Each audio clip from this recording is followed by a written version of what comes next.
जमीन खिसक जाती है और वो बैठकर जोर जोर से रोने लगती है। वो चिल्लाती है, भाई कहाँ हो आप, मुझे जवाब दो। तभी उसके कानों में वही आवाज गूंजती है।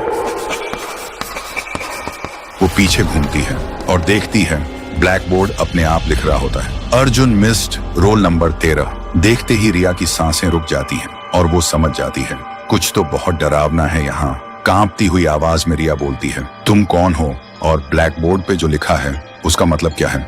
अगर कोई यहाँ है तो मुझे दिखाई दो। तभी एक अजीब सी आवाज गूंजती है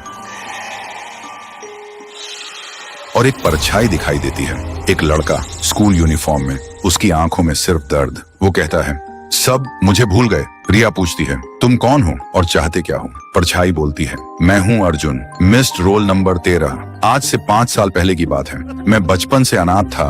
मेरे मम्मी पापा मुझे अकेला छोड़कर चले गए थे।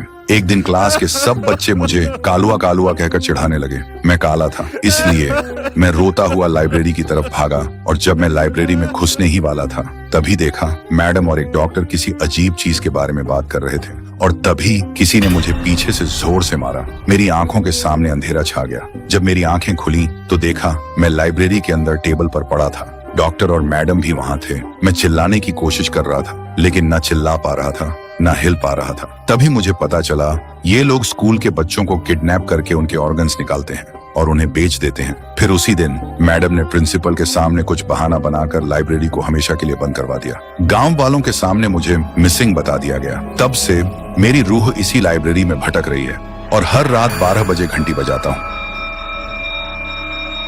बस इस उम्मीद में कि कोई आए, मेरी कहानी सुने और मुझे इंसाफ दिलाए। रिया की आंखों में आंसू आ जाते हैं। वो बोलती है, मैं तुम्हारा दर्द समझ सकती हूँ, लेकिन मेरे भाई ने क्या किया था? उसे क्यों गायब कर दिया? वो कहाँ है? अर्जुन बोलता है, तुम्हारा भाई बिल्कुल ठीक है। उस दिन जब मैं उसके सामने आया वो डर के मारे बेहोश हो गया था। अब वो तुम्हें लाइब्रेरी के एक कोने में एक सीक्रेट डोर है, उसके पीछे मिल जाएगा और वहीं मैडम के राज की असली फाइल भी है।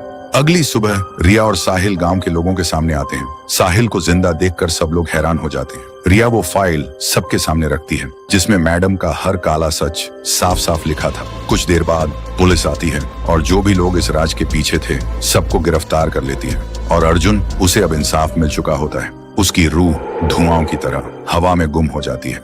तो दोस्तों, अगर आपको ये कहानी पसंद आई हो और आगे भी ऐसी हॉरर सीरीज चाहिए हो तो कमेंट करो। एक गांव था